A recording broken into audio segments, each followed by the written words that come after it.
Ahí viene.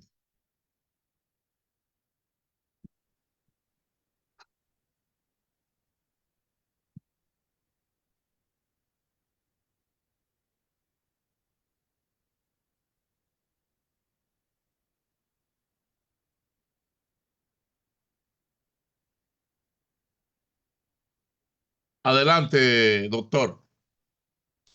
Bendiciones. Estamos aquí ya. Ok. Vamos, déjame compartir rapidito.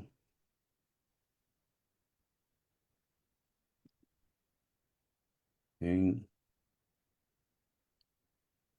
Bendiciones. En este día estamos contentos nuevamente que Dios nos da la oportunidad en un programa más, Café Académico.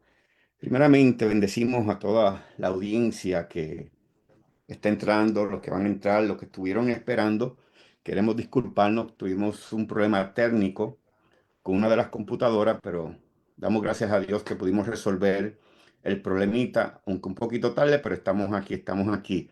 Yo sé que había gente esperando, pero nada, estamos para seguir edificando a un gran pueblo que Dios ha puesto delante de nosotros y con muchas responsabilidades. Así que nada, los bendigo. Le habla el pastor Domingo Pino, pastor de la iglesia CCA, ubicada en el condado del Bronx, el 3020 de Girón Avenue. Allá tenemos los servicios los domingos.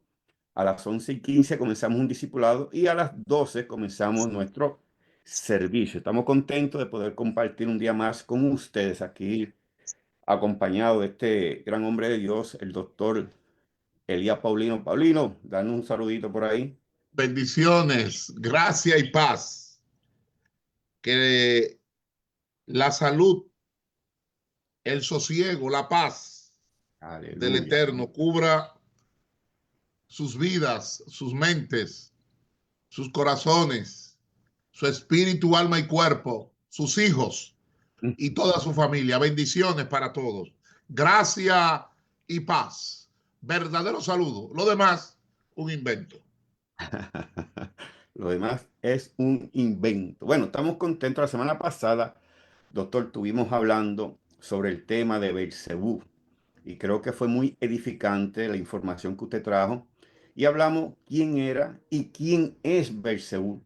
También estuvimos tocando los puntos que representaba Belcebú para ese tiempo y también se habló un poquito sobre la diferencia entre Satanás y el mismo Belcebú, si era el mismo o no era. Sí. También creo que tocamos el punto de la evolución de Belcebú, cómo se fue evolucionando este personaje, y creo que fue muy edificante lo que pudimos hablar la semana pasada. Así que aquel que no oyó eh, la clase de la semana pasada puede ir y buscar el video que está ahí y puede verdaderamente verlo y así ser edificado y seguir la secuencia, la línea que estamos llevando sobre estos temas.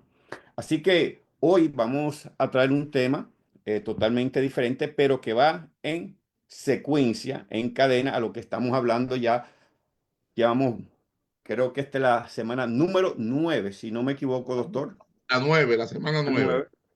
Y verdaderamente ha sido de una bendición. Y queremos ser claros, no estamos dando todos los puntos, todos los detalles, sino la información que usted necesita para que usted siga investigando.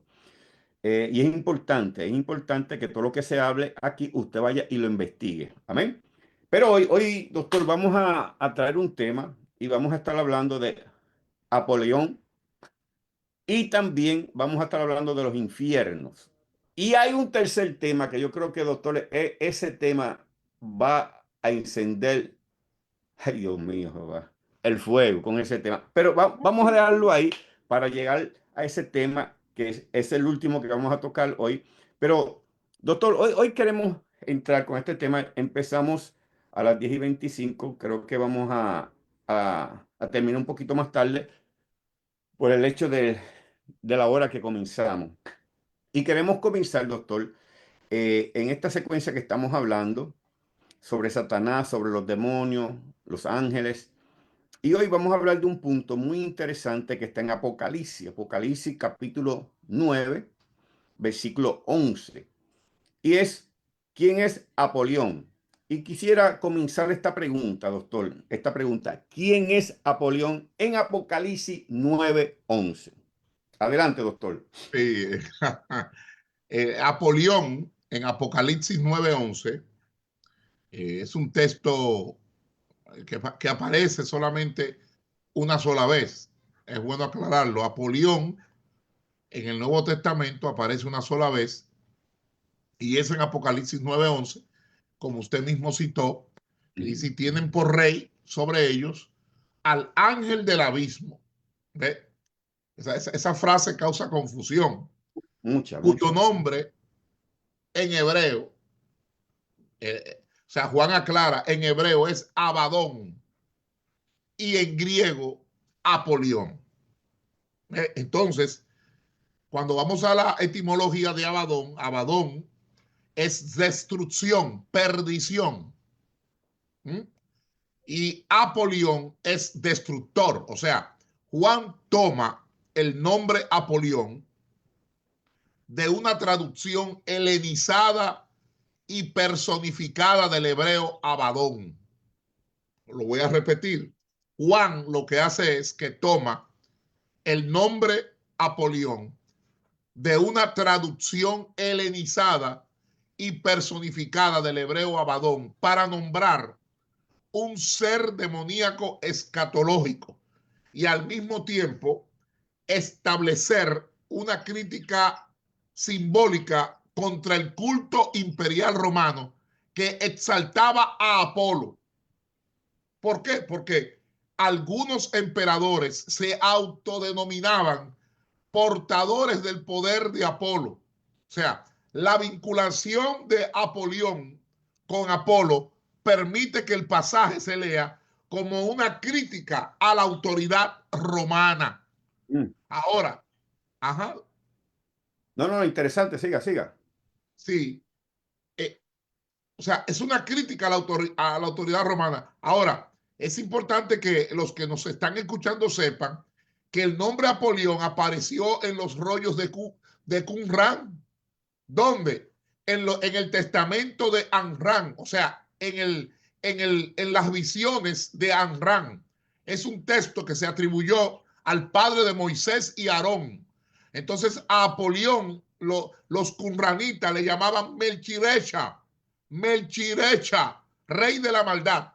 O sea, se encontró en la cueva 4 de Qumran en el manuscrito número 544 del sistema de catalogación de los rollos del Mar Muerto, en la columna o fragmento número 2 del manuscrito, en las líneas desde los versos 1 al 4.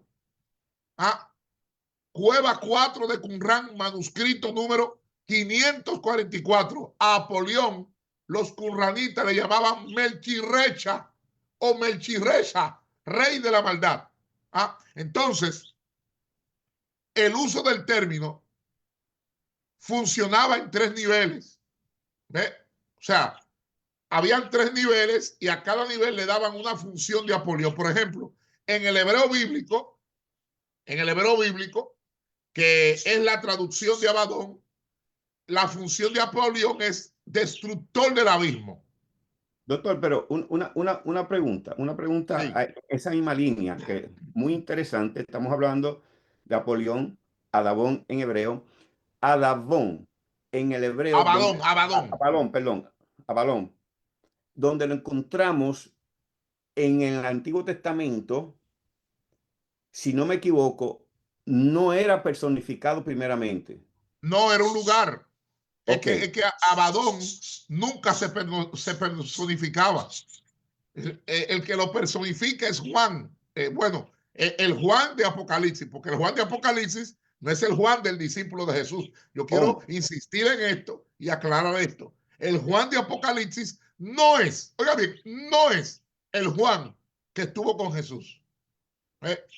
Acuérdense que estamos hablando del siglo I, finales del siglo I, no existían los medios de comunicación, no existía internet. En Asia Menor, el nombre Juan era como el nombre Pedro, el apellido Pérez, el apellido Rodríguez, el nombre José.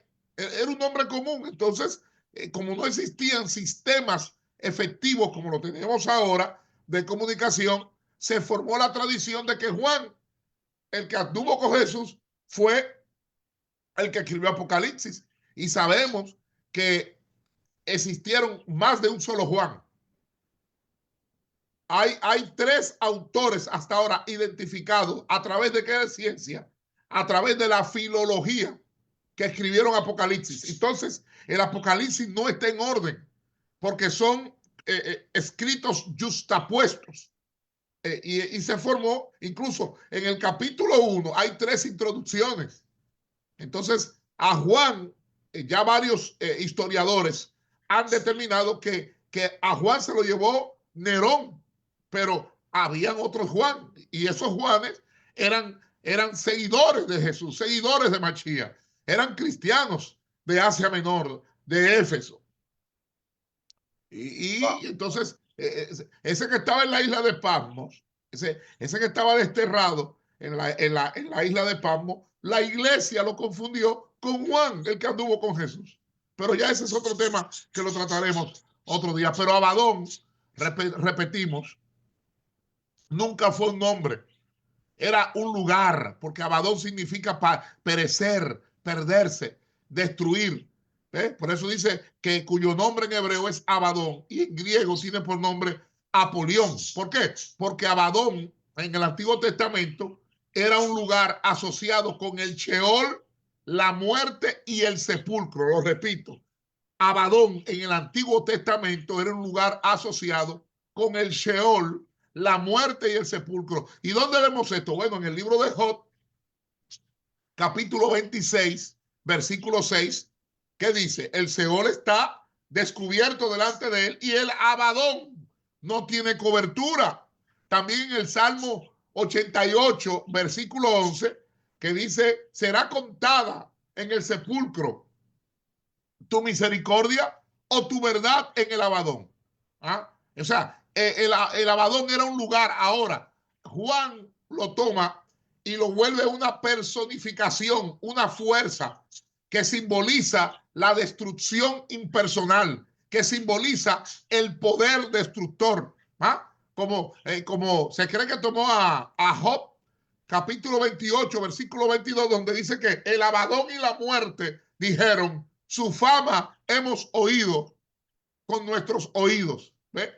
Entonces, Juan toma este nombre hebreo y lo traduce, lo conceptualiza en griego para una audiencia que está helenizada y es apocalíptica.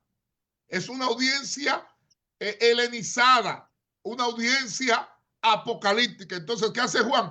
Que Juan personifica el nombre, el término, totalmente. Eso es lo que Juan hace con este nombre. ¿Ve? Es bueno que sepamos este detalle acerca de lo que es Apolión. ¿Ve?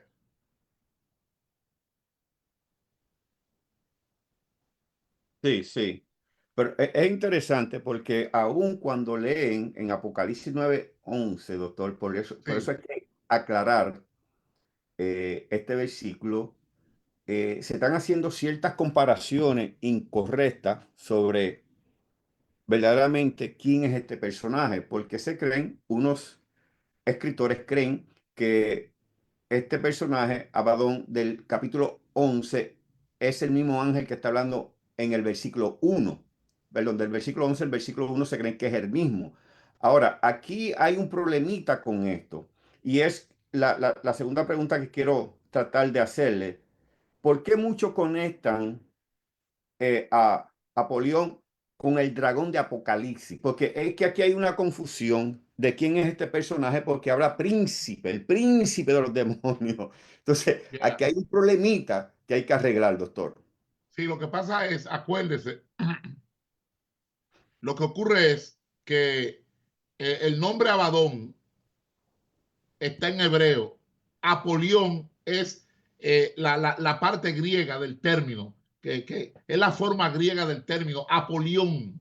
Entonces, proviene del verbo griego que es apolumi, que significa, tiene 7 significados. significa destruir, significa hacer perecer, significa perder, significa aniquilar, significa causante de ruina, significa exterminador, significa ángel de la muerte. O sea, Apolión es un participio activo de forma intensiva que puede traducirse literalmente como el destructor o el que causa destrucción, el que causa perdición. O sea, el término Apolión tiene en un significado más amplio, ¿verdad?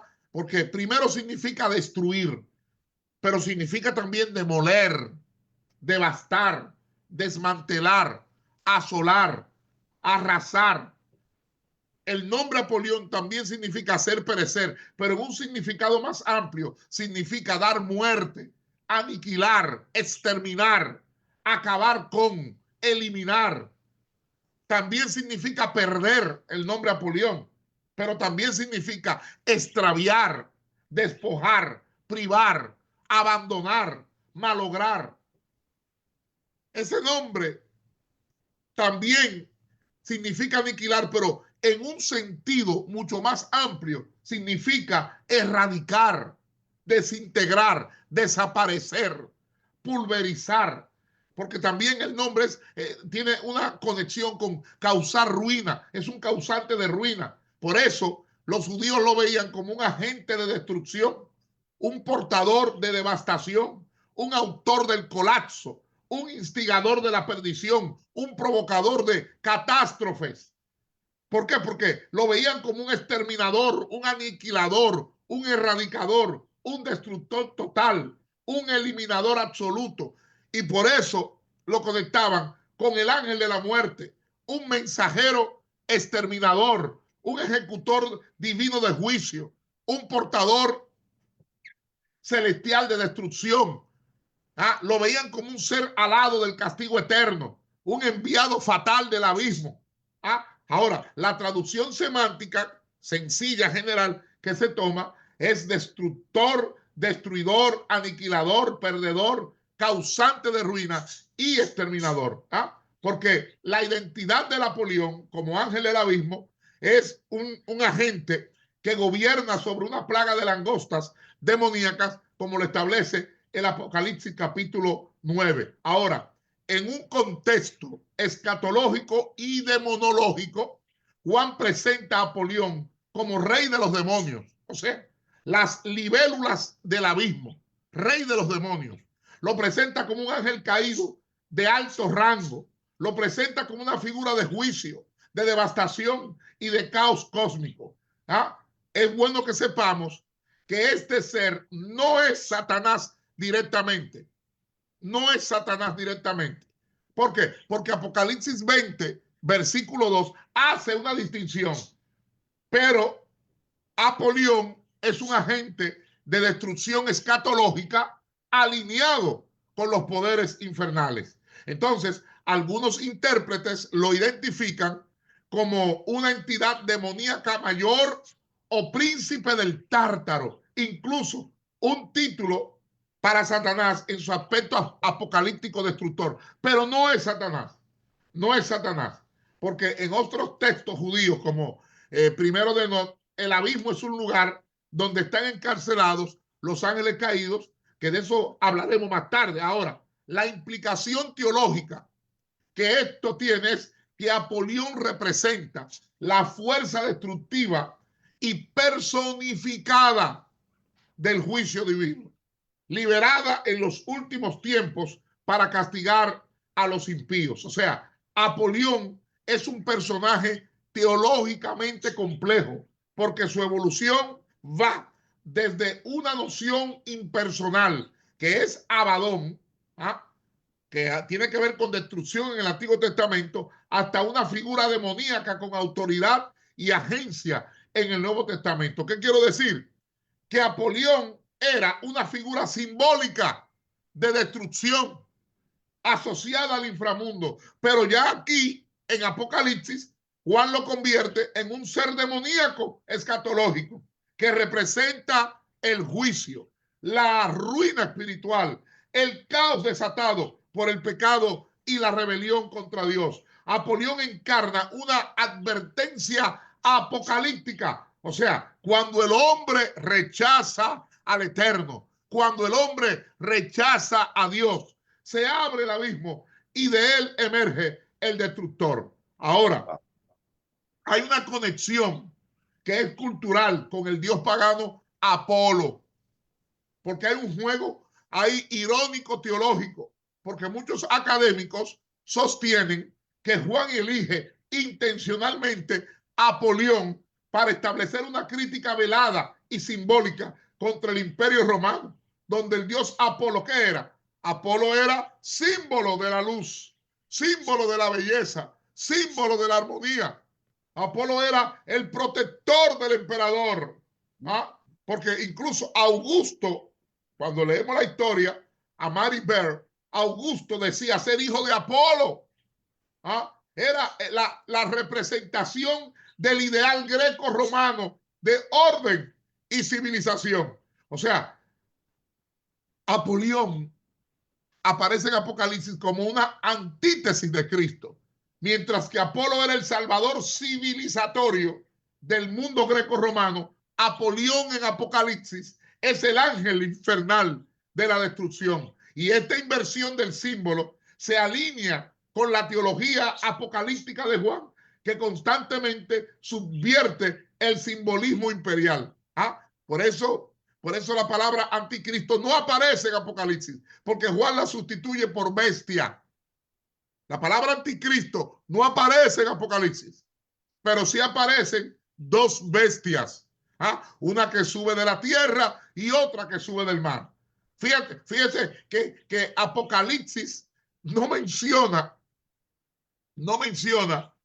el imperio romano, sino que en lugar del imperio romano menciona a Babilonia, ¿ah? Porque es codificado, es simbólico, porque Babilonia para los judíos representó quienes le destruyeron el templo la primera vez. Babilonia representó a donde ellos fueron llevados los judíos como esclavos en el 586 antes de Cristo. Entonces, el nombre de Roma, el nombre del imperio romano, en vez de poner esos nombres, viene codificado y ponen Babilonia, que ya en ese momento no existe. ¿Ah? Entonces, repito, el nombre Apolión aparece una sola vez en el Nuevo Testamento y es en Apocalipsis 9:11, ¿ah? Que dice que tienen por rey sobre ellos el ángel del abismo, cuyo nombre en hebreo es Abadón y en griego tienen por nombre Apolión. Entonces, Apolión, repito, viene del verbo apolimi, que significa destruir, que significa aniquilar, pero ambos nombres lo que expresan es la misma función y naturaleza, el destructor.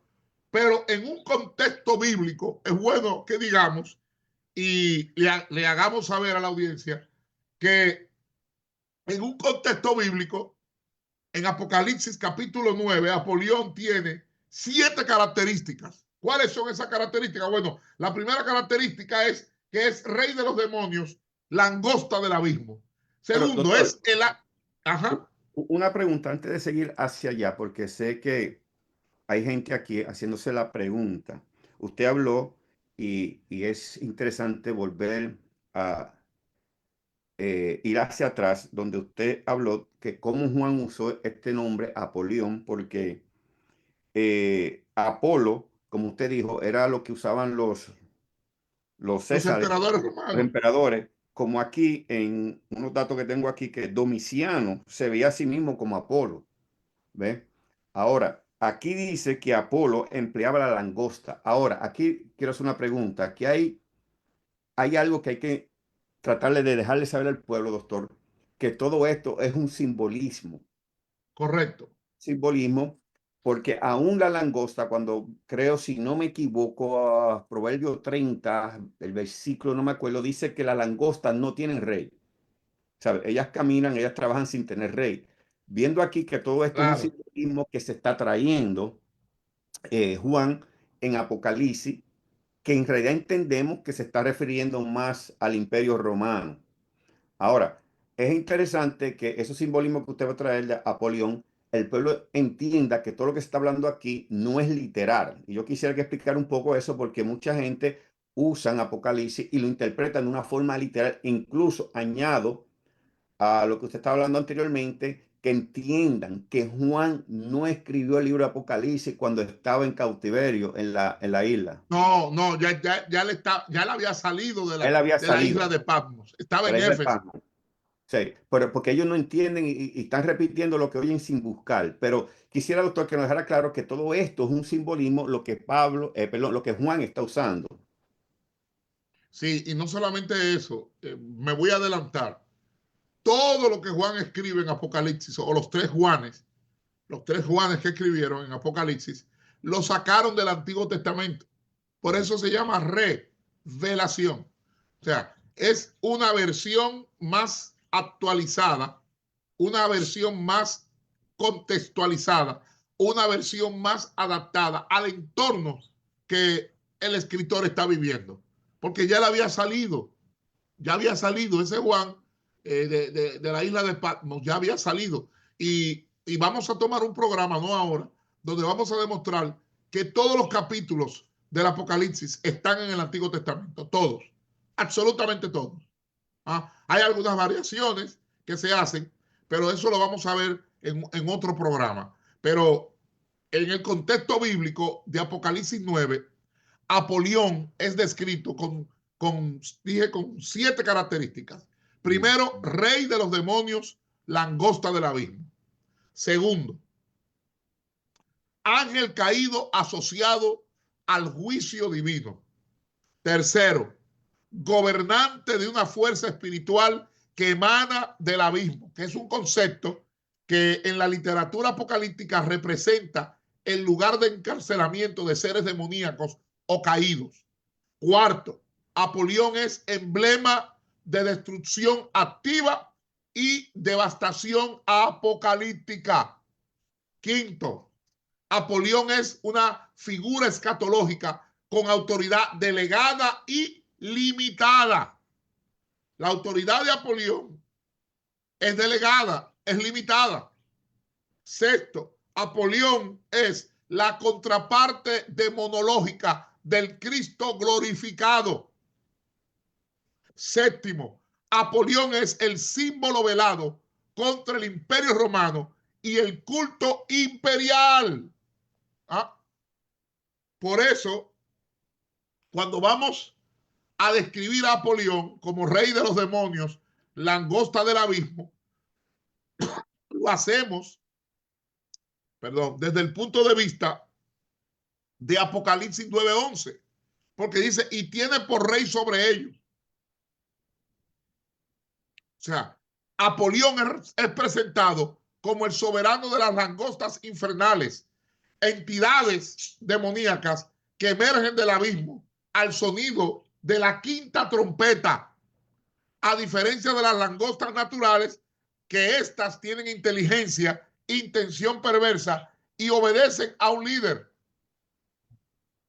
que es Apolión. Entonces, es un ángel caído asociado al juicio divino porque no es un ángel de luz, sino un ser caído cuyo poder está subordinado al plan divino del juicio escatológico. Representa la cara oscura del juicio. No es Satanás, pero sí un agente dentro del drama apocalíptico, ejecutando la justicia retributiva de Dios sobre los impíos no sellados, como lo vemos en Apocalipsis 9, en el versículo 4. Es Apolión un gobernante de una fuerza espiritual que emana del abismo. Y el abismo es descrito como una prisión infernal. Ahí está, en el endemoniado gadareno. Gada, no ganadero, no, Gada, porque es de Gadara. Corregimos eso, porque a veces yo he escuchado predicadores y evangelistas, el endemoniado ganadero, no era ganadero, era gadareno. En Lucas 8:31, que rogaron los espíritus que no lo mandaran al abismo. Y está Apocalipsis 20, versículo 1 al 3. ¿Ah? Apolión es su comandante. No simplemente actúa en la tierra, sino desde las profundidades cósmicas del mal, como una figura demonológica estructural. Apolión es un emblema de destrucción activa y devastación apocalíptica, porque su nombre literalmente significa el destructor, por lo cual Apolión no es solo el gobernante de fuerzas demoníacas, sino la personificación del principio activo de la ruina total, que está opuesto al Logos, el dador de la vida. Y este juicio que él lidera no mata de inmediato, sino que atormenta durante 5 meses, lo cual resalta su función de castigo prolongado, como está en Apocalipsis 9, en los versículos 5 y 6. O sea, Apolión es una figura escatológica con autoridad delegada y limitada. Doctor Paulino, ¿pero por qué usted dice eso? Bueno, léalo. En Apocalipsis 9:3 se les dio poder. Está diciendo que su autoridad está delegada y limitada. Se les dio poder como el poder que tienen los escorpiones de la tierra. O sea, Apolión actúa bajo una autoridad concedida, no autónoma. Por eso, el uso pasivo repetido en el capítulo se les dio, se les permitió, indica que su poder está subordinado a la voluntad soberana de Dios. Es un instrumento del juicio, no una fuerza rebelde que está libre. Apolión es la contraparte demonológica del Cristo glorificado, porque Apolión aparece en contraste tipológico con Cristo.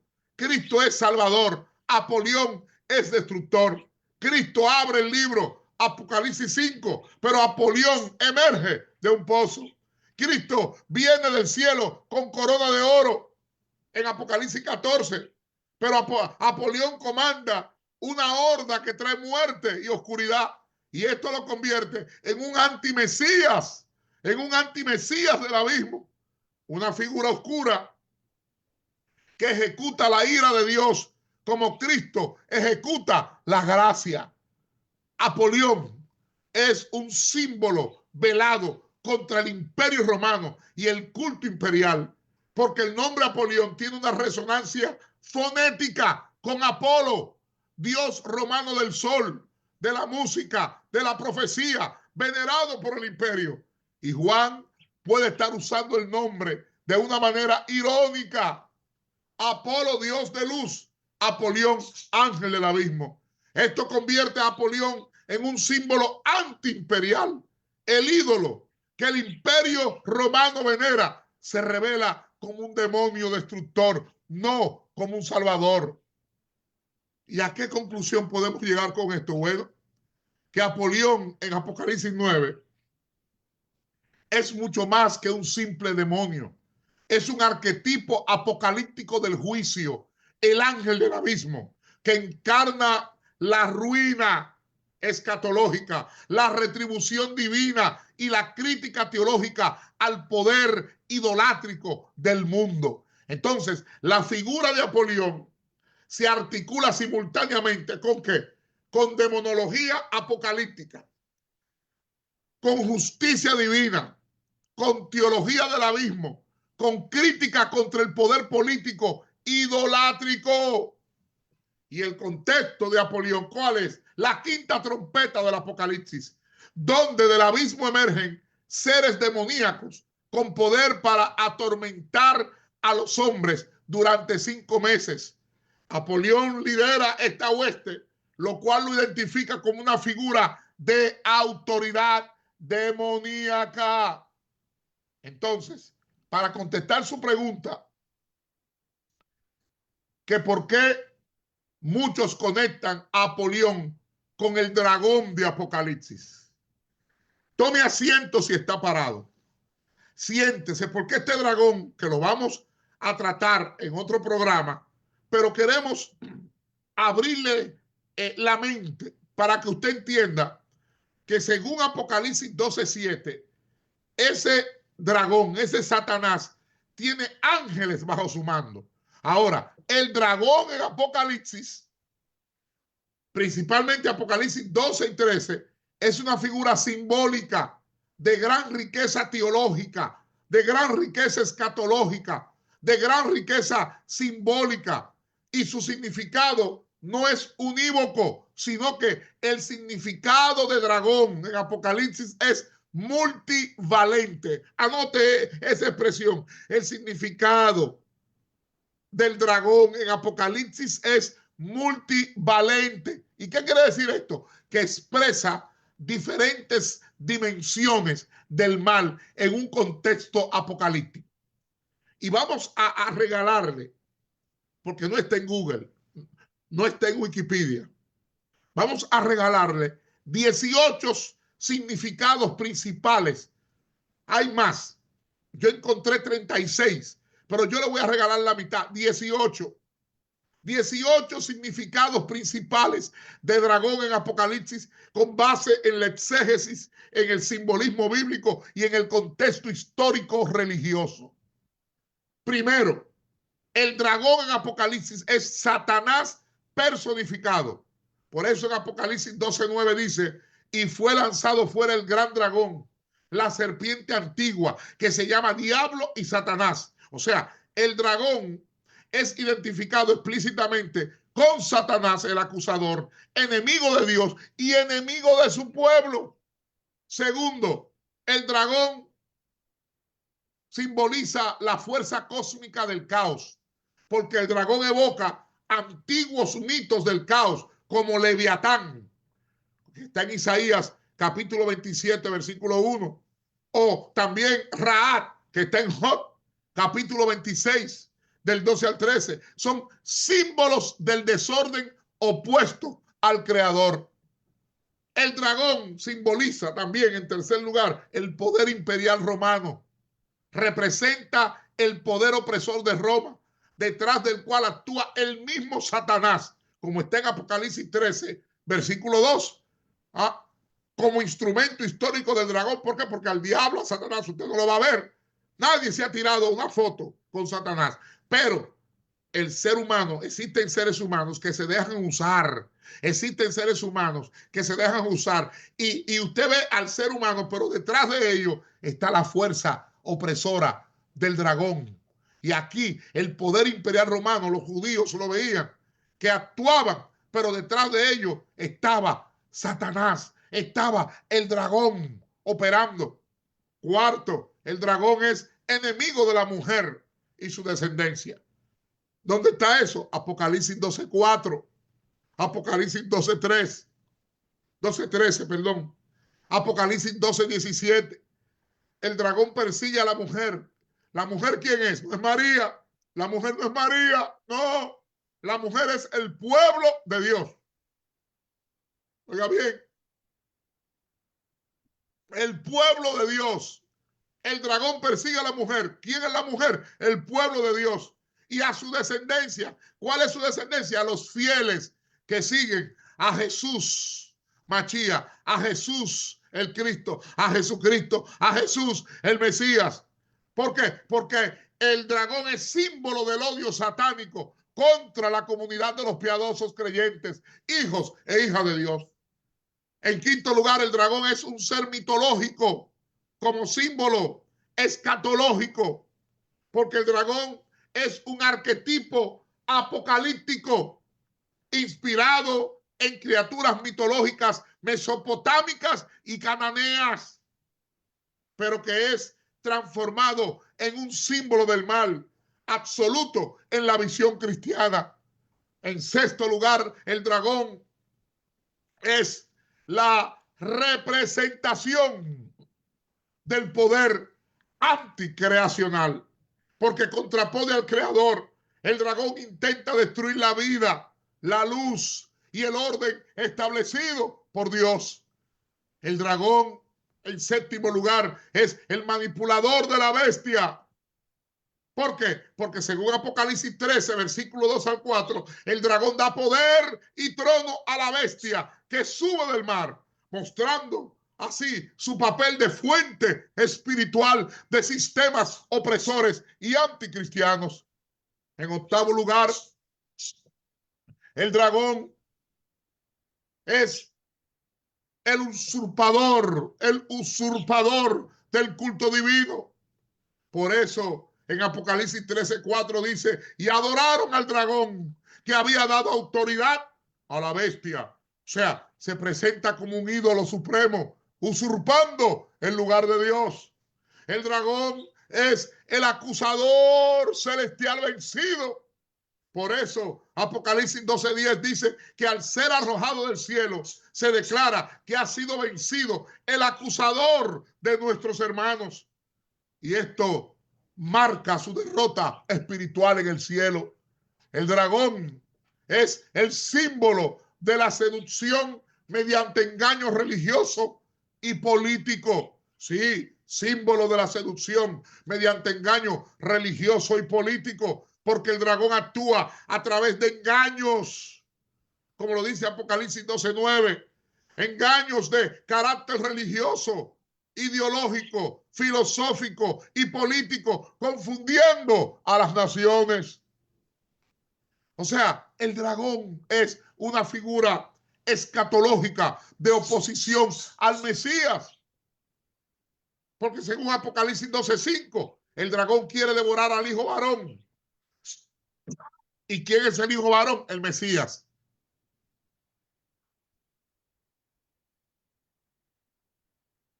Y esto refleja su papel como adversario del plan salvífico de Dios.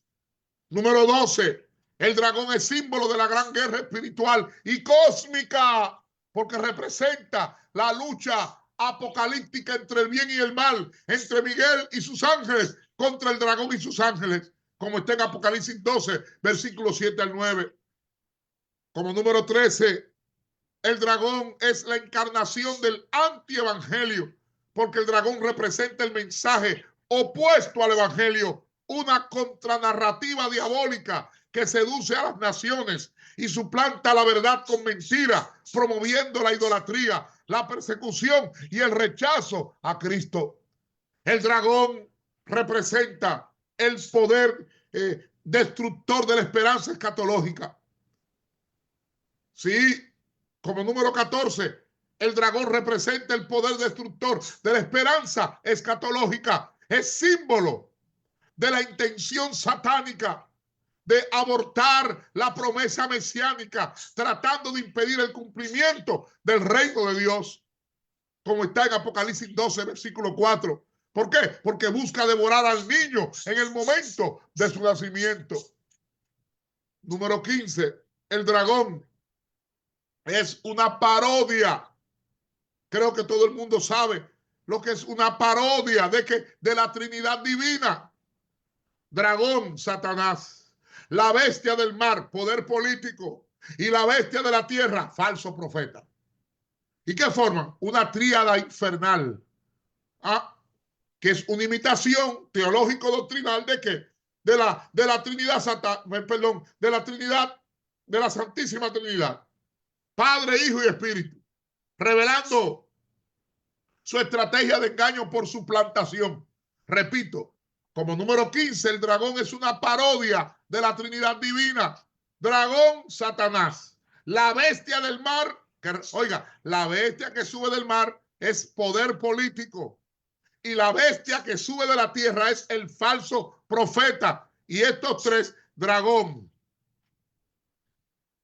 la bestia del mar, y tercero, la bestia de la tierra, que es el falso profeta, forman una tríada infernal. Entonces, ¿la estrategia cuál es? Engaño por suplantación. Como número 16, dragón es la manifestación escatológica del misterio de la iniquidad. Como está en 2 Tesalonicenses, capítulo 2, versículo 7. El dragón representa el culmen, la culminación del mal oculto que se revela plenamente al final de los tiempos en lucha directa contra el Cordero y los que lo siguen. El dragón es el símbolo, podemos decir número 17. El dragón es el símbolo de la continuidad del mal desde Génesis hasta Apocalipsis. Por eso el dragón es llamado serpiente antigua, Apocalipsis 12:9. Y está conectando la serpiente del Edén, que originalmente no tenía que ver nada, óigalo bien, estoy hablando bíblicamente, no tenía que ver nada con Satanás. He escuchado predicadores decir que Satanás se metió en la serpiente. Por favor, ese capítulo 3 de Génesis es un merismo babilónico. Si usted no sabe lo que es un merismo, usted lo puede investigar a través de las redes sociales. ¿Ah? Pero ya en la evolución del tiempo, ese dragón es llamado serpiente antigua en Apocalipsis 12:9, conectando la serpiente del Edén de Génesis 3 con el dragón apocalíptico, lo cual revela la unidad narrativa del mal a lo largo de toda la escritura, desde la caída hasta la consumación. Es decir, el dragón es la forma final y plenamente revelada del enemigo primigenio. Y como número 18, los que están llevando notas, como número 18, el dragón representa la fuerza persecutoria anticristiana de carácter transhistórico. O sea, el dragón no solo actúa en un momento histórico particular, sino que representa una fuerza persecutoria transhistórica que a lo largo de los siglos ha buscado aniquilar al pueblo de Dios, ha buscado influenciar imperios, naciones, corromper religiones y sofocar la voz profética hasta su desenlace en el juicio final. Por esa razón, muchos conectan de una forma a Satanás con Apolión, que no son lo mismo. No son lo mismo ni son iguales. Interesante. Ahora, doctor, ya que fue una explicación bastante larga, esperamos que muchos pudieron escribir.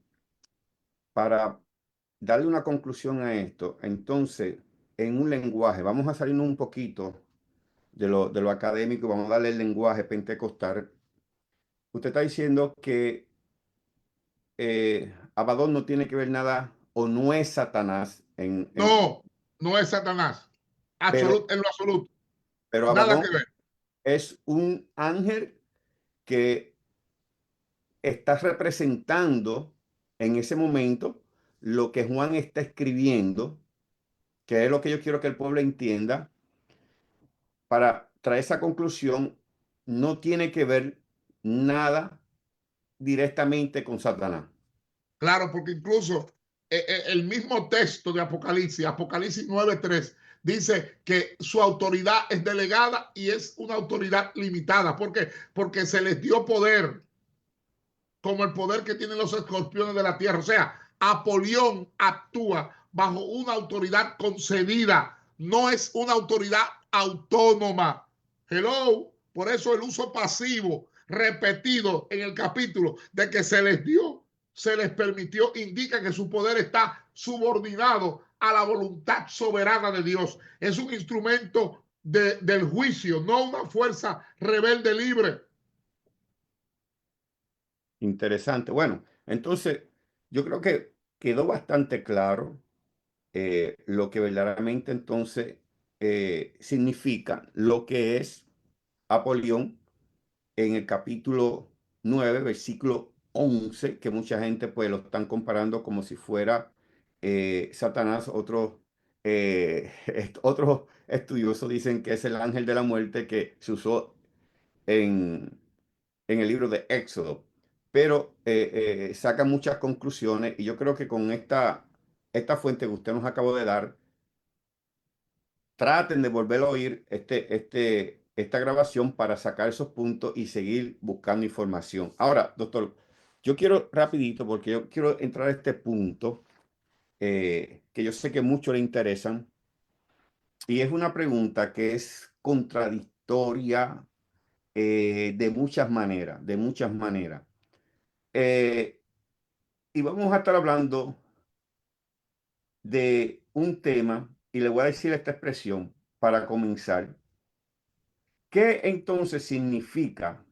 O antes de entrar ahí, deberíamos ver cuáles son los tipos de infierno o los infiernos en el mundo bíblico, porque hay mucha confusión ahí entre Seol, el Jade, el Tártaro, el infierno, de dónde sale la palabra infierno. Quisiera que me diera un resumen antes de entrar a esta pregunta, que creo que la que voy a tirar ahora es una bomba, pero quisiera que nos diera un resumen de estos infiernos que la Biblia enseña donde la gente no han sabido poner cada uno en su lugar.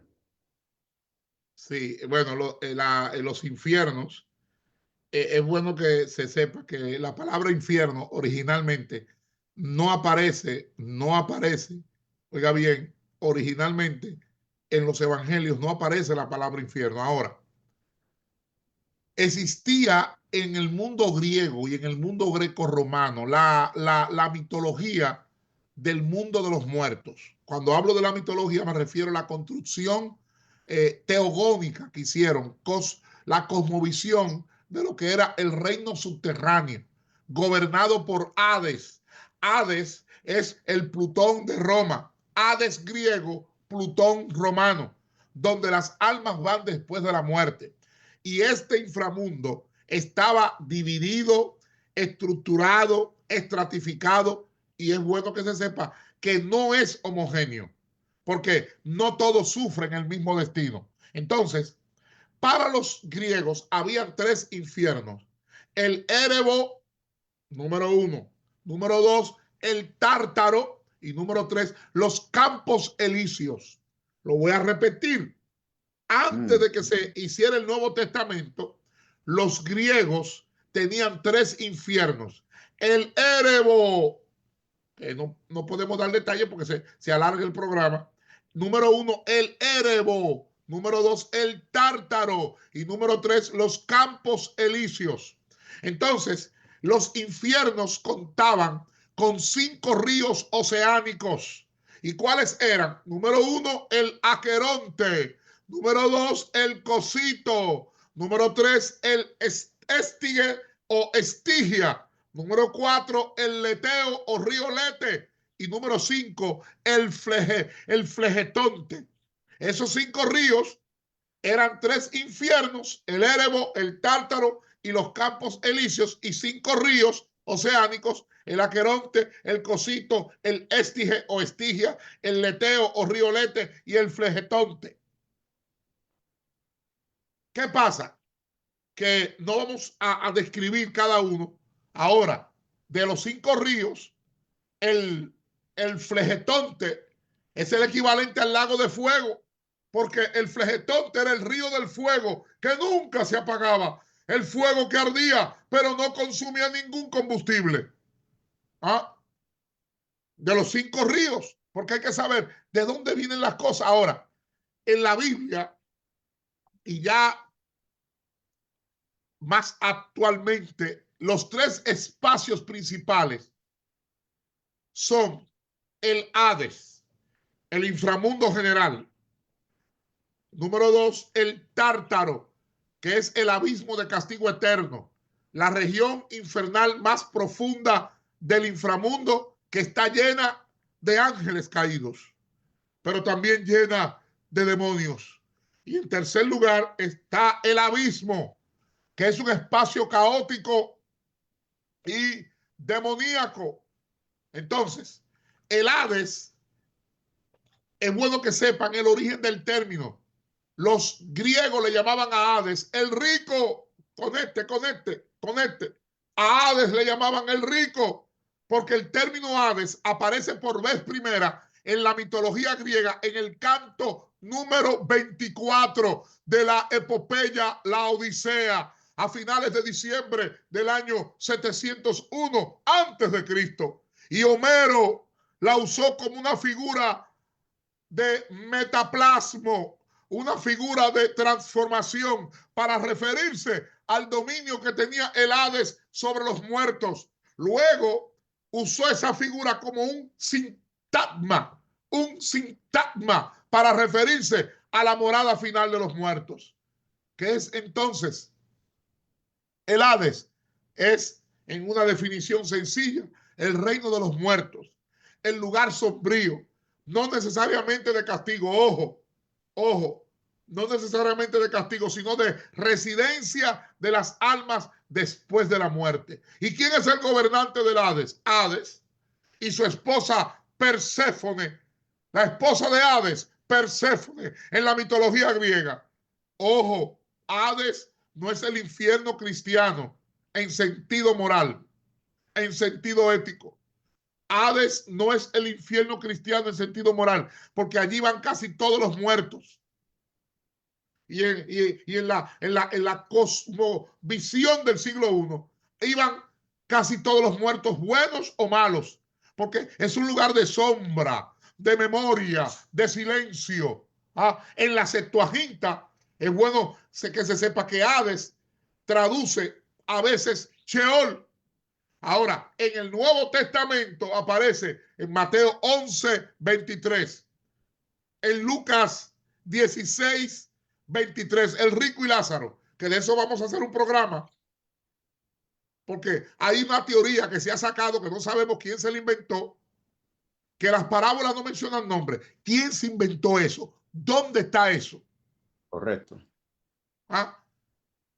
Entonces también aparece en Apocalipsis 6:8. Por eso, Hades en el Nuevo Testamento no es el infierno final, sino el estado intermedio de los muertos. Por eso Hades en sus inicios era el dios griego, rey del inframundo. Hades en sus inicios era el dios griego, rey del inframundo, en donde solamente iban los ricos, los grandes señores, conecten, los potentados, los de vida opulenta, los poderosos de vida lujosa, los poderosos de vida pomposa, los adinerados. Luego terminó siendo la morada de los muertos. Por eso Hades era apodado por los griegos como el rico. Ahora tenemos el Tártaro, que es el abismo de castigo eterno. El Tártaros era la prisión de sufrimiento eterno muy profunda, fría, lúgubre, siniestra, llena de terror, confusión, caos, remordimientos, lamentos y culpabilidad. ¿Y dónde estaba el Tártaro? ¿O dónde está el Tártaro? Localizado mucho más abajo del Hades, mucho más abajo del Hades, rodeada del gran muro triple. En la idea, en la mente de ellos es que el Hades el Tártaro estaba rodeado del gran muro triple de bronce. ¿En dónde? Número uno, se castigan eternamente aquellos que en vida habían ofendido a Zeus. Zeus, que usted sabe quién era Zeus. Todo el que ofendía a Zeus iba allá al Tártaro, o que había ofendido a los dioses. Segundo, los malvados en el Tártaro son castigados. Ellos, según ellos, estaban eternamente castigados por gusanos, por gusanos, por larvas, por serpientes, escorpiones y reptiles. Por eso la película, esa que hicieron, la película El Infierno Ardiente, que muchos se convirtieron por miedo, muchos aceptaron a Cristo por miedo al infierno. Aparecen escorpiones, aparecen unas serpientes, aparecen gusanos, que nunca mueren, los cuales le hacen llorar, los cuales le hacen sufrir, los cuales le hacían crujir los dientes. A ese Tártaro iban los infames, perversos y miserables para ser atormentados y rodeados por fuego permanente. Para que tengan la idea de dónde viene todo esto. El Tártaro era la cárcel permanente de los mutantes de la antigüedad, los titanes, los titánides, los gigantes y los cíclopes que tenían un solo ojo.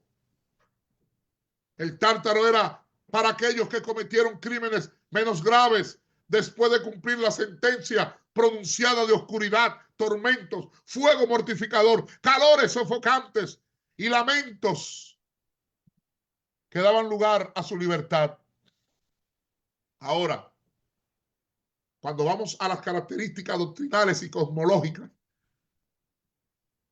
se define como el abismo punitivo más profundo del universo. El Tártaro representa el lugar del castigo supremo en la mitología greco-romana y su posterior resignificación cristiana. El Tártaro era el abismo de castigo eterno. Por eso, en la teogonía griega, el Tártaro es un lugar donde las almas o seres condenados sufren penas perpetuas sin posibilidad de redención. Amén. ¿Ve? Entonces, para no alargar, es bueno que entendamos que asociado con los ángeles caídos y el juicio demoníaco, El Tártaro en el Nuevo Testamento es el equivalente al infierno demoníaco o prisión angiológica, no al castigo humano post-mortem. Ahora, el abismo, que es el tercero, es el espacio caótico y demoníaco, porque abismo significa, en griego, sin fondo.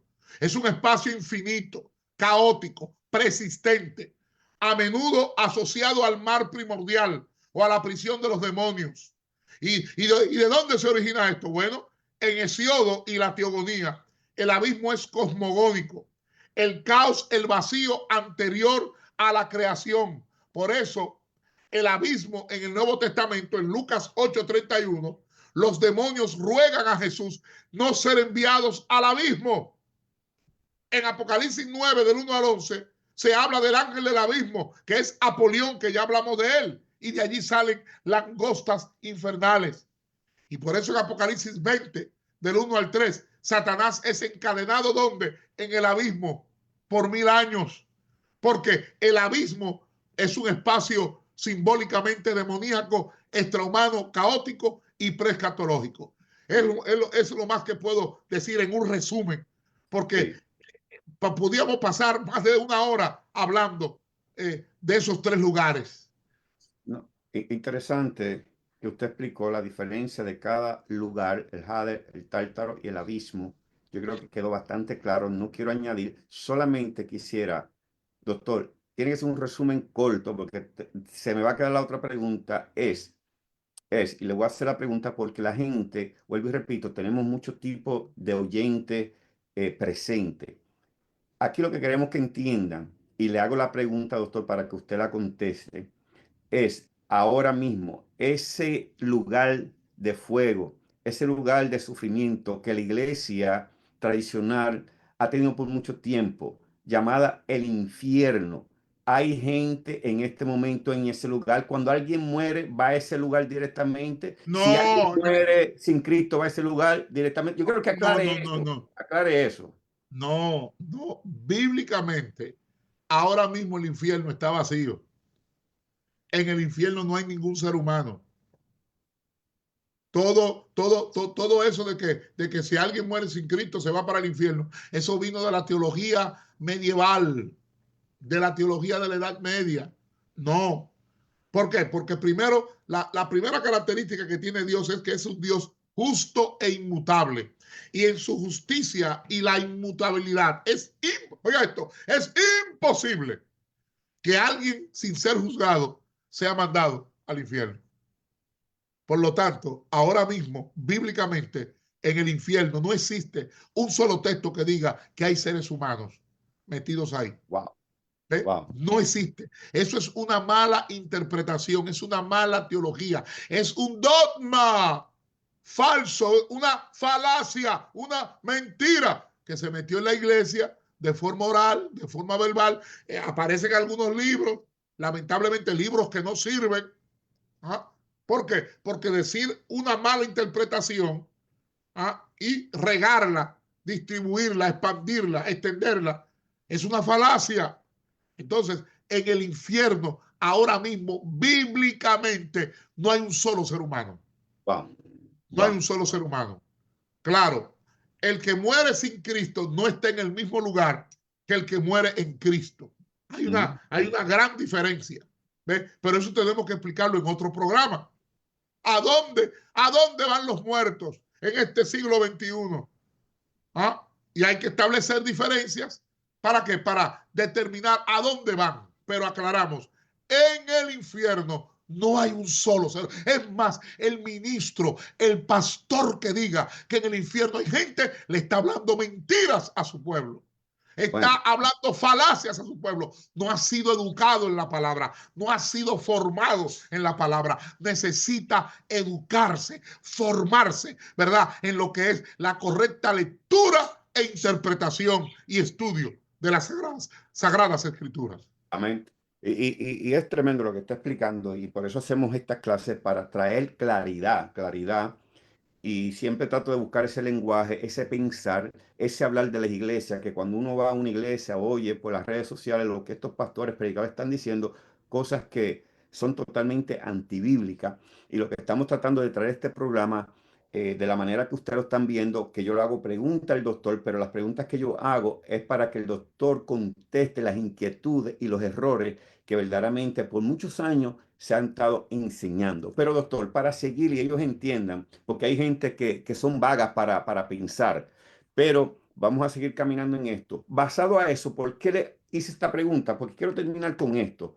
Porque muchos se aferran y muchos estarán pensando, y entonces, ¿por qué hay un versículo en el Evangelio que dice que, o la expresión que el gusano nunca muere, que el fuego nunca se apaga? O sea, yo quisiera, doctor, que estamos muy claro lo que significa, pero este pueblo que no ha entendido porque no ha tenido hombres que estudien y puedan enseñar, usted explique qué es lo que estaba y cuál es la expresión, por qué Jesús usó estas palabras en ese momento donde dice que el gusano nunca muere.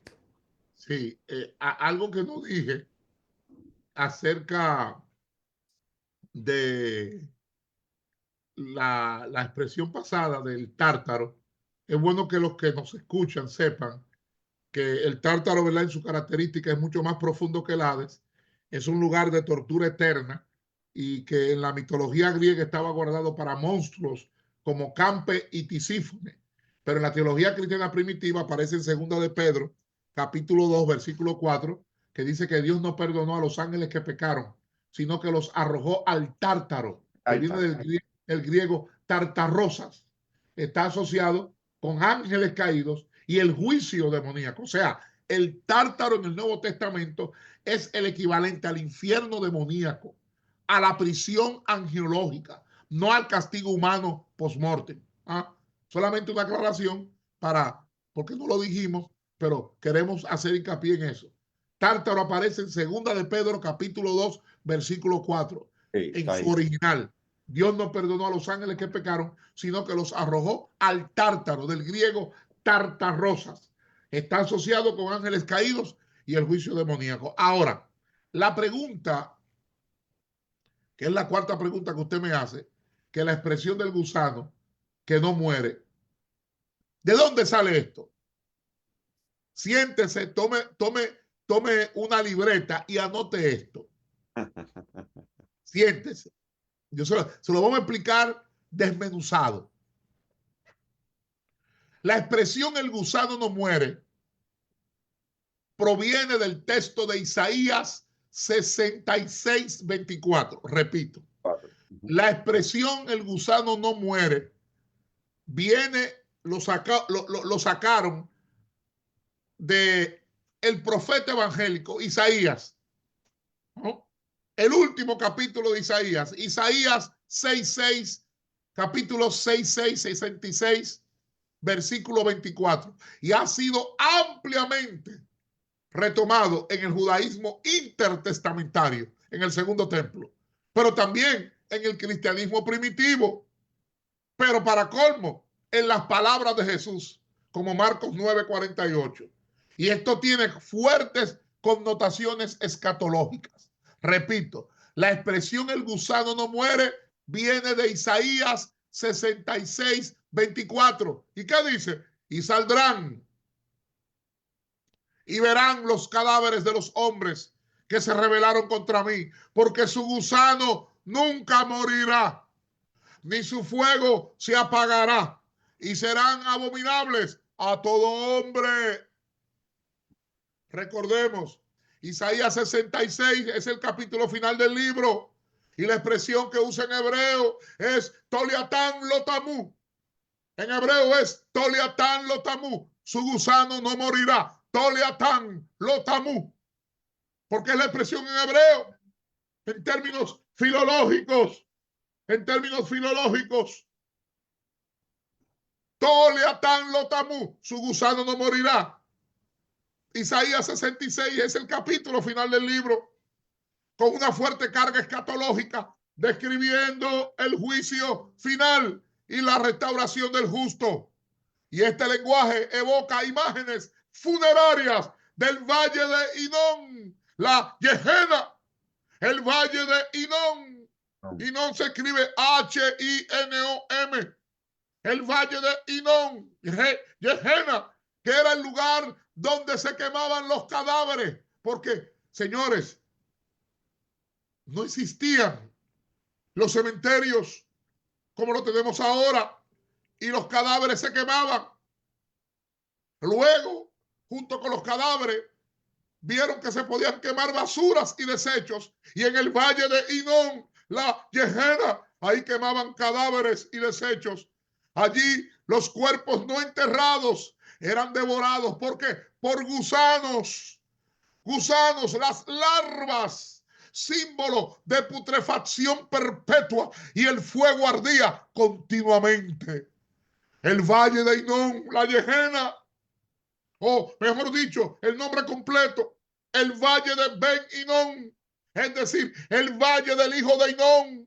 ¿Y dónde está eso, doctor? Oh, los que hemos ido a Israel sabemos que el valle de Hinnom se encuentra al suroeste de la ciudad vieja de Jerusalén, en el moderno Estado de Israel. Al suroeste de la ciudad vieja de Jerusalén. Ubíqueme, te voy a ubicar. Es el límite occidental del monte de Sión. Es que se extiende desde el suroeste de la puerta de Jaffa hasta el este del valle de Cedrón, bordeando la parte sur de la ciudad antigua. Ahí está ese valle. Ese valle todavía existe. Claro, ya no se queman cadáveres ni basura. Incluso ese valle forma una V pequeña, una V de vino, porque conecta con el valle de Cedrón o valle de Kidrón y el valle de Tiropeón. Y usted lo puede visitar actualmente porque es parte del Parque Nacional de Jerusalén. Y ahí mismo usted va a ver el Guy Ben Hinnom Park, el monasterio de Akeldama y el centro cinemático de Jerusalén. Ahora, ¿cuál es la importancia histórica y teológica? En el contexto del Antiguo Testamento, este valle se practicaron rituales idolátricos como el sacrificio de niños a Moloch. ¿Dónde está eso? En el segundo libro de Reyes, capítulo 23, versículo 10. Sí, era un valle de rituales idolátricos, sacrificios de niños a Moloch. También está en Jeremías 7:31, en Jeremías 19, versículos 2 al 6. O sea, es un valle asociado con impureza, abominación, juicio divino. Estaba vinculado a prácticas detestables, corrupción ritual, condenación celestial. Es un valle relacionado con la profanación sagrada, la transgresión idolátrica, la retribución divina. Es un valle identificado como lugar de contaminación ritual, ofensa extrema a Dios y castigo eterno. Por eso, Jeremías, en el capítulo 19, versículo 6, lo declara como un lugar maldito por los profetas. Sí, fue declarado un lugar maldito. Jeremías lo declara un lugar maldito y lo llama Valle de la Matanza.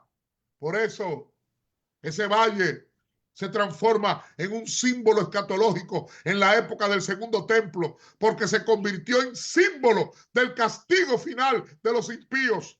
Y rabinos y textos apocalípticos comienzan a referirse a ese valle, la Gehenna, como el lugar del juicio eterno, porque hacen una metonimia, un castigo posmuerte, un castigo postmortem y un fuego inextinguible. Por eso, en el Nuevo Testamento, Jesús de Nazaret emplea el término Gehenna en numerosas ocasiones. Ahí en Mateo 10:28 él dice: no temáis a los que matan el cuerpo, temed al que puede destruir el alma y el cuerpo en la Gehenna. Recordemos que la palabra infierno no está en los evangelios, fue introducida en la Edad Media, porque Gehenna aparece 11 veces en los evangelios sinópticos y siempre en labios de Jesús como figura del castigo eterno. Ahora, la expresión el gusano no muere, esa expresión tiene 16 significados simbólicos escatológicos. Tome papel, tome una libreta y anote. Ok, doctor, antes que entre ahí, porque veo que cuando entramos a esto, como que bajamos un poco, no quiero que baje esta información que está trayendo, porque la mentalidad que estoy viendo aquí de la gente que está escribiendo, yo quiero que entiendan que la palabra infierno, que por mucho tiempo la iglesia está usando, no existe en el hebreo. No existe en el hebreo. Es lo que usted está ahora hablando, enseñando. Ahora, este Sí. lugar, el Gema o el Ginón o el Geema, como está, Yehena, Yehena, Yehena, aquí yo lo Yehena, tengo como Yehena, sí, lo tengo aquí Yehena. en un libro que usted tiene y no lo voy a enseñar, pero sí, porque a la gente le gusta que le enseñen las cosas. Tenemos que entender que este lugar se hacían sacrificios, usted lo habló claro, pero que quiero que esto quede claro al pueblo. Se hacían sacrificios de los niños al dios Moloch, se quemaban cuerpos y luego lo usaron para quemar basura. Correcto. En el tiempo de Jesús se quemaba basura, no gente. Quiero No, que gente. quede claro, ¿ve? Porque sé que lo están oyendo y yo sé, doctor, hay gente que son vagas Hay para gente pensar. que no interpreta correctamente y puede decir, Exacto, pero en el tiempo de Jesús no quemaban gente. En exacto. el Antiguo Testamento sí, en el tiempo de Jesús no. No, y quiero que eso quede claro para que entiendan. Y de ahí sale esa palabra del latín, infierno, y creemos que por esa expresión entonces hay gente en el infierno porque el gusano no muere, el fuego no se apaga, y ahí es donde el doctor ahora va a traer esta información que va a traer, pero quería traer esta claridad porque sé que hay gente que todavía se están preguntando, haciendo preguntas que verdaderamente muchas veces no se le contestan en sus iglesias. Pero no, continúe, doctor. Amén, amén, amén. Bien, la expresión el gusano no muere tiene más significados, pero vamos a dar unos 10, 15 o 16. Mire, el gusano no muere tiene significado o múltiples significados simbólicos y escatológicos. Número uno, el gusano no muere significa corrupción perpetua en la mentalidad judía. Número uno, corrupción perpetua. Número dos, castigo irreversible. Mm, Número tres, la expresión el gusano no muere significa vergüenza eterna. Número cuatro, conciencia que no se apaga, que se metió fue en una lectura cristiana posterior, conciencia que no se apaga. Número 5, sentencia divina irrevocable. Número 6, persistencia del alma en estado de condenación. Número 7, el gusano no muere significa, número 7, manifestación de la ruptura eterna con Dios. Número 8, ruina existencial irreversible. Número 9, juicio ejemplar y escatológico.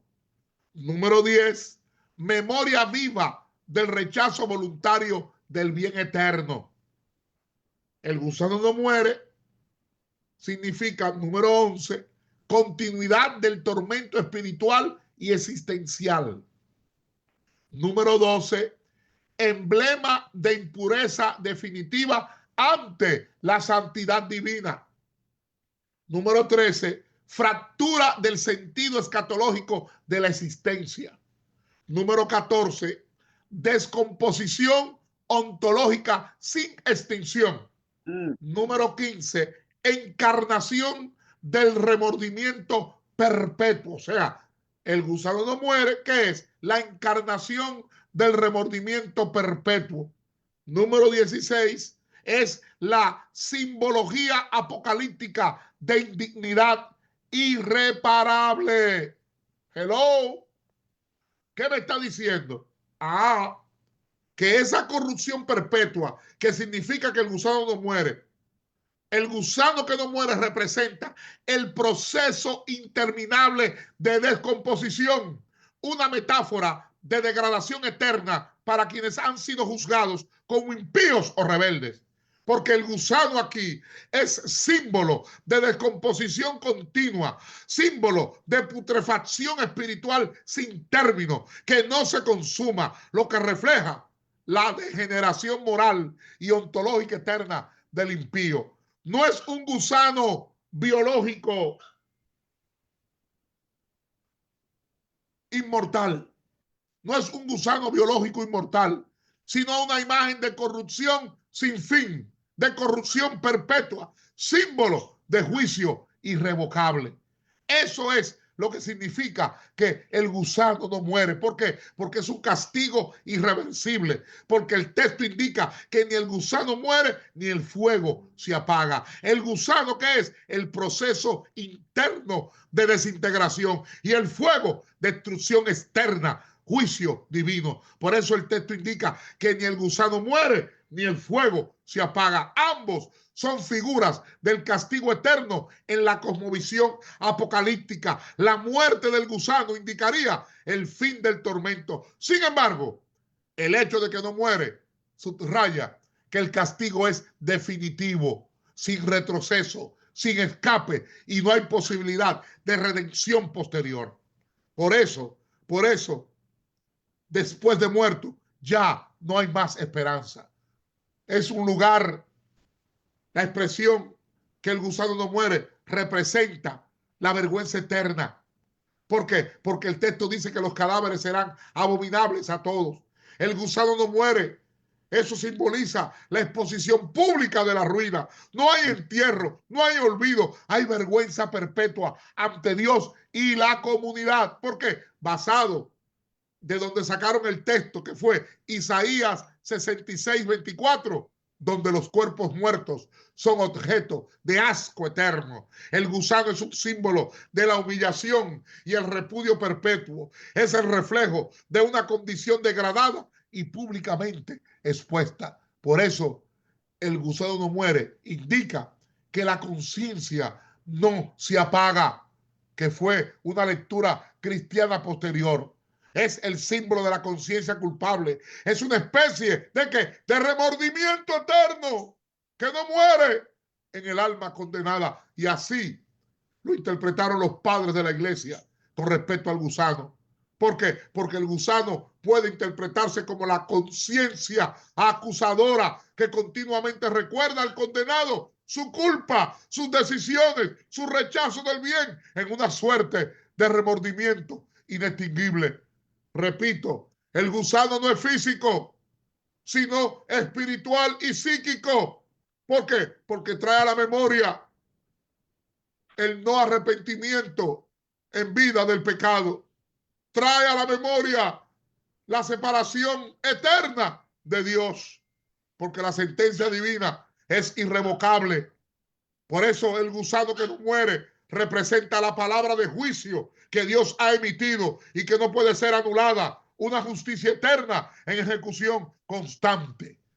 Y esto indica la persistencia del alma en estado de condenación, que aunque el cuerpo muere, el gusano que no muere alude a la permanencia del alma en sufrimiento, lo que niega la aniquilación y afirma la condenación consciente y continua.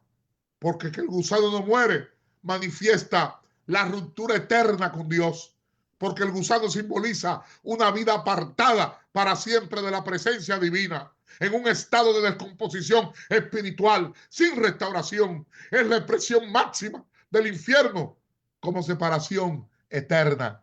Es una ruina existencial irreversible, porque aquí expresa una identidad quebrada, incompleta, que no puede regenerarse.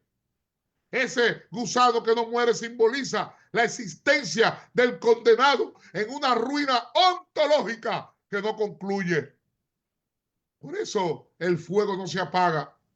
Y ese gusano que no muere sirve de advertencia perpetua, que es un testimonio eterno del juicio de Dios contra la rebelión. Y representa la memoria escatológica de la justicia divina en el cosmos.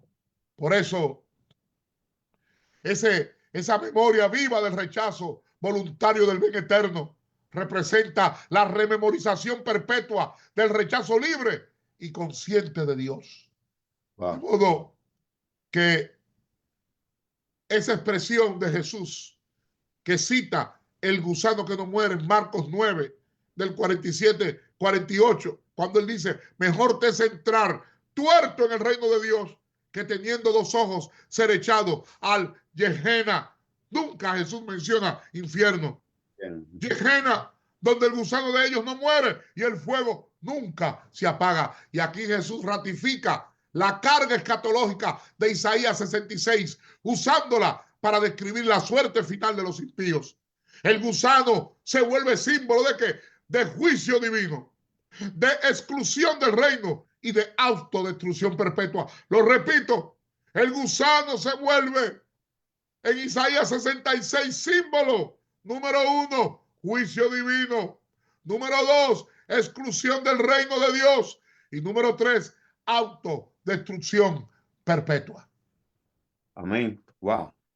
Yo creo que más claro de ahí no puede ser. Entonces, quedamos en la conclusión, doctor, que cuando Jesús está hablando, no está hablando de un infierno donde la gente que se está muriendo ahora sin Cristo están yendo. Usted fue claro en eso. Nadie está en el infierno en este momento. Son doctrinas e interpretaciones que verdaderamente son muy mal hechas.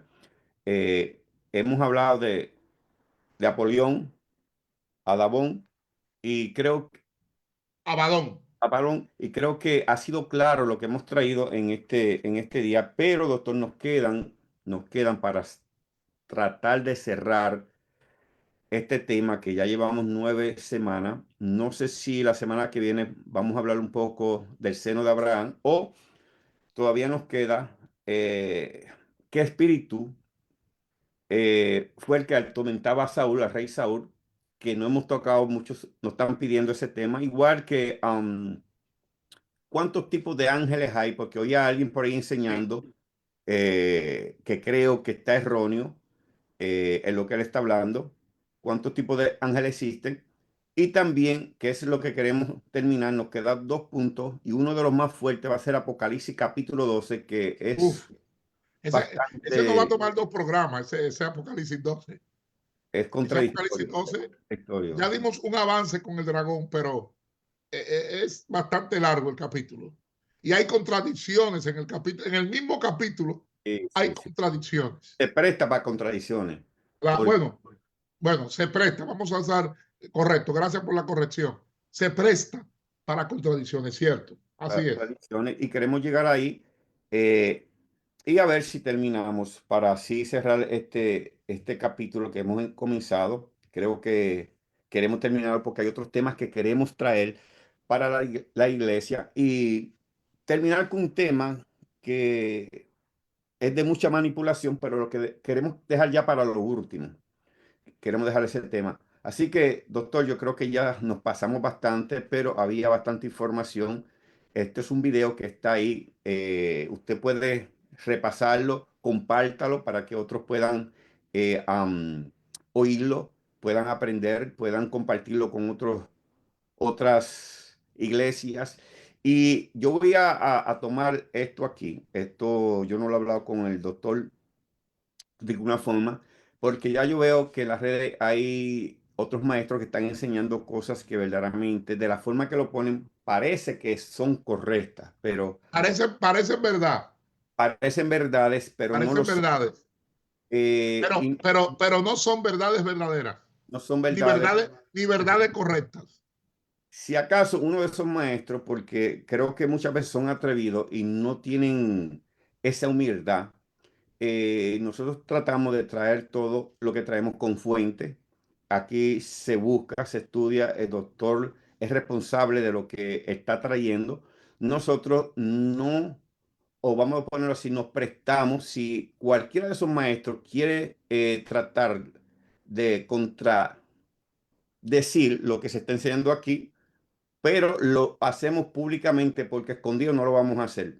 Claro, claro. Porque son gente que les gustan hablar escondido y no eh, presencialmente. Y estamos abiertos, por si acaso lo digo, estamos abiertos para cualquier persona que quiera venir a debatir cualquiera de las No, enseñanzas no. que Doctor, estamos perdona que trayendo. yo estoy abierto a un debate con fuentes bibliográficas, pero con exégesis bíblica, no con dogmas, exégesis bíblica, filología, gramática, correcta interpretación de las Sagradas Escrituras.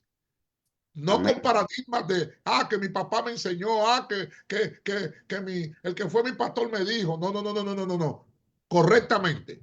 Exégesis, filología, gramática y hermenéutica. Aplicado al entorno bíblico, al contexto exegético, al contexto histórico del texto. Estamos abiertos.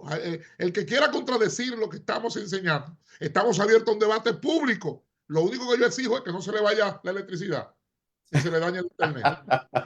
Sí, porque le viene el cuento que se me dañó porque muchos de los que van a un debate es a ganar, no a traer lluvia de ideas, a traer fuentes de información. Correcto. Esa es la única exigencia que yo hago, que no se me le vaya la luz, que no se me le apague la electricidad, ni se me le vaya el wifi ni el internet. Que no se me agarren de ahí. Así es, así es. Y que traigan la fuente que ellos afirman que supuestamente pudiéramos estar errados. Exacto, exacto, ya que nosotros tenemos fuente para poder enseñar de a dónde estamos sacando lo que estamos diciendo. Y digo esto porque hay muchos pastores y muchos maestros por ahí que están viendo estos videos y lo están rechazando por el hecho que está contradiciendo lo que ellos están enseñando, pero no tienen base para poder debatir lo que ellos creen. No tienen base. Lo que pasa es que no tienen la humildad para decir, wow, yo no pensaba que era así, pero déjame arreglar lo que yo no sabía. ¿Ves? Y verdaderamente por eso hago esta aclaración. Pero nada, nos gozamos, doctor, una vez más, gracias por esto.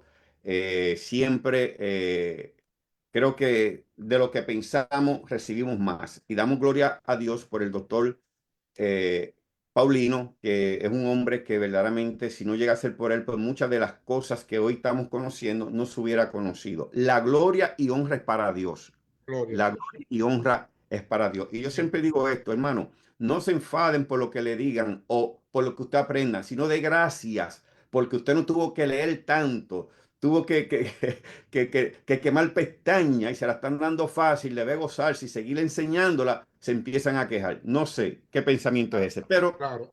nada. Ahí está escribiendo alguien. Mire, déjeme decir esto, porque hay dos personas escribiendo. El gusano no muere. Es una imagen. Es bueno que lo digamos así, resumiendo.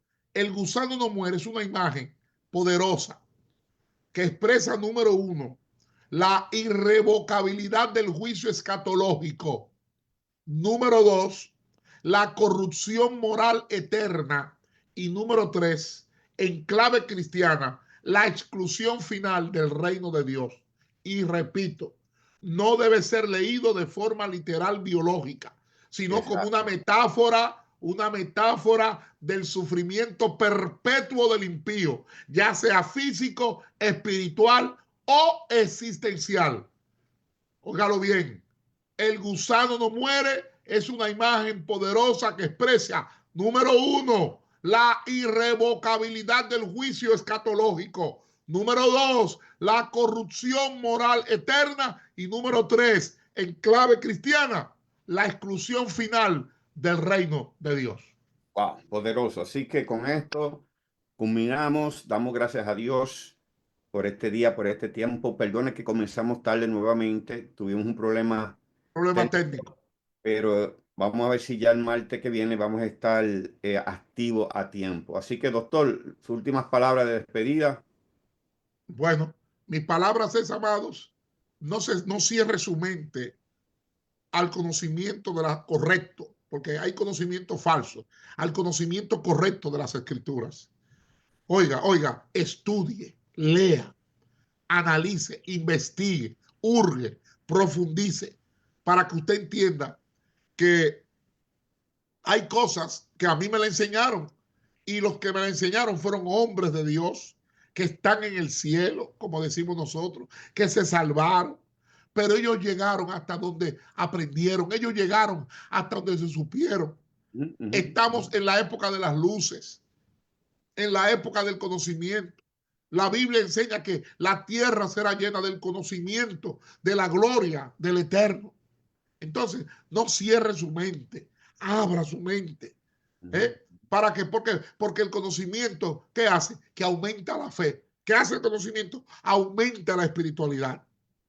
Porque hay gente que he escuchado que dice, yo no quiero aprender tanto porque yo no quiero enfriarme, yo no quiero apartarme. No, al contrario, el conocimiento te fortalece, el conocimiento te solidifica, el conocimiento te establece, el conocimiento te afirma, el conocimiento te robustece.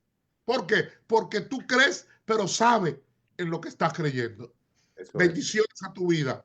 Puedes ver este video, va a quedar, está siendo grabado por otro lado porque, y es bueno que le dé la noticia de que ya recuperamos, gracias a un varón que los grabó, los 3 videos primero, el video Satanás 1, Satanás 2 y Satanás 3, ya hoy mismo nos lo vas a estar enviando y lo vamos a subir a la plataforma de YouTube en esta semana con Dios mediante, con Wow. Hachén Adonai Elohim mediante, lo vamos a subir para que usted tenga la facilidad de verlo regrabado, porque alguien nos hackeó y borró los 3 primeros videos. Parece que no se sintió cómodo, ¿verdad? Y no podía contradecir las enseñanzas que estuvimos dando ahí acerca de Isaías 14 y de Ezequiel 28, demostrando que ahí no habla de Satanás.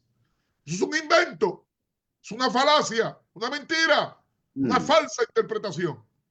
Wow, interesante. Entonces quiere decir que tenemos las 9 grabaciones.